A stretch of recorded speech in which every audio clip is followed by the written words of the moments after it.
आज का चैप्टर है लॉ ऑफ सप्लाई यानी पूर्ति का नियम। पूर्ति का नियम जानने से पहले यह जानना आवश्यक है कि पूर्ति किसे कहते हैं, पूर्ति क्या है। क्वेश्चन नंबर 1, पूर्ति का अर्थ समझाइए। पूर्ति का तात्पर्य उस मात्रा से होता है जो एक निश्चित समय पर और एक निश्चित कीमत पर बाजार में बिकने के लिए तैयार होती है। इससे यह निष्कर्ष निकलता है कि मांग की तरह पूर्ति भी 3 प्रमुख तत्वों के ऊपर निर्भर करती है। नंबर 1 कीमत, प्राइस। नंबर 2 मात्रा, क्वांटिटी। एंड नंबर 3 समय। कीमत के बिना पूर्ति की कल्पना करना असंभव है। वस्तु की अलग अलग कीमतों पर पूर्ति की मात्रा भी अलग अलग होती है।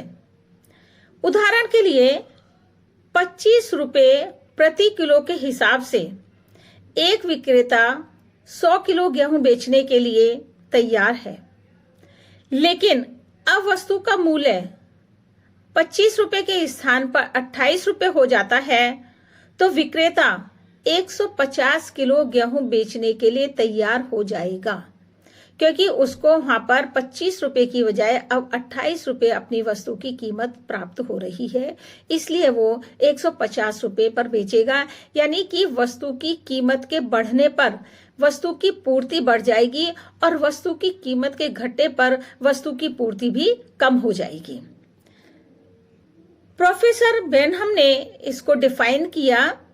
पूर्ति से तात्पर्य वस्तु की उस मात्रा से है जिसे प्रति इकाई समय में बेचने के लिए प्रस्तुत किया जाता है। सप्लाई में means the amount offered for sale per unit of time.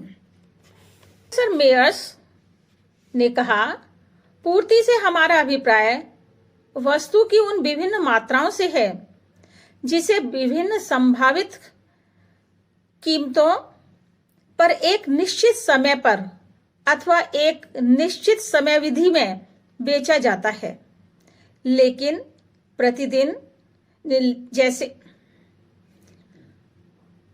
Professor बेनहम के अनुसार पूर्ति से हमारा अभिप्राय वस्तु की उन विभिन्न मात्राओं से है जिसे विभिन्न संभावित कीमतों पर एक निश्चित समय अथवा निश्चित समयावधि में बेचा जाता है, जैसे प्रतिदिन, प्रति सप्ताह, प्रति माह आदि।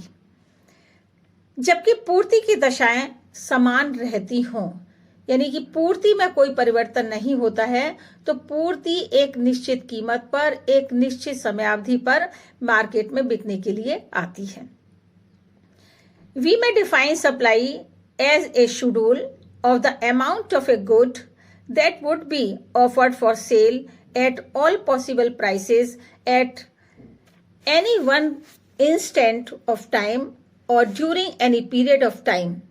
For example, a day, a week, and so on, in which conditions of supply remain the same.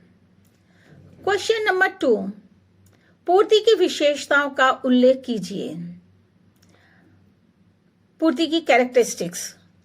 Number 1, पूर्ति वस्तु की वह मात्रा होती है जिस पर विक्रेता बेचने के लिए तैयार होता है, यानी कीमत मात्रा एक निश्चित कर दी गई। पूर्ति वस्तु की वह मात्रा होती है जिस पर विक्रेता वस्तु को बेचने के लिए तैयार हो जाता है। क्वेश्चन नंबर 2, पूर्ति की विशेषताओं का उल्लेख कीजिए, यानी कैरेक्टरिस्टिक्स ऑफ सप्लाई। नंबर 1, पूर्ति वस्तु की वह मात्रा होती है जिस पर विक्रेता बेचने के लिए तैयार होता है।